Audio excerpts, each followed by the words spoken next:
ودان عثمان هیل صاحب ته بلنه ورکوم چې راشي او تاسو ته مخاطب شي. ودان عثمان هیل.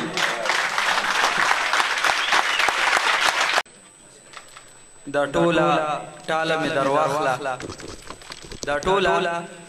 درواخله او چې په شپاله مې پاتې نشي پلونه.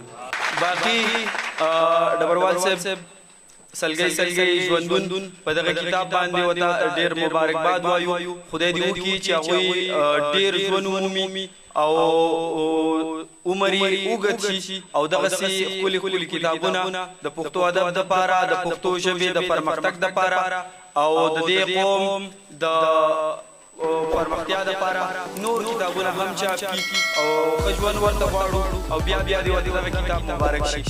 او دغه نظم احساس وړوکی نظم دی چې ملګري وبخه دا تا چې کوم تپوس وکړو ملګري وبخه دا تا چې کوم تپوس وکړو زما نه دا تپوس اکثر کېږي خو داسې ده چې نه غواړم دا چې زه د دغه سوال ځواب ووایم او هغه ځکه چې بس مړه څه ترې نه جوړېږي.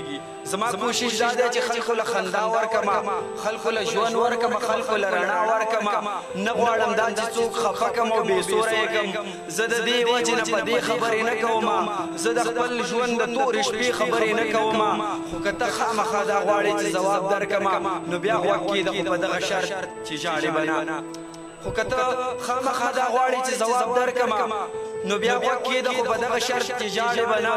خبره دا ده چې زه ښه یم ښه خوشحاله یم ما ته بیخي دا احساس نه کېږي چې زه داسې یم د عامو خلکو په شان ټیک ټاک زندګي کوم. خو لیونۍ چې مې رایاده شي نو وژاړم هغه جینۍ چې مې رایاده شي نو وژاړم سپینه سپوږمۍ چې مې رایاده شي نو وژاړم.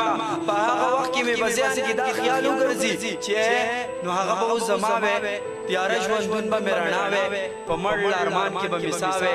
خدایا که سترګې مې بینا وی خپلو به ولې زه پردو ته پرېښودمه خپلو به ولې زه نړۍ مننه د اورېدو.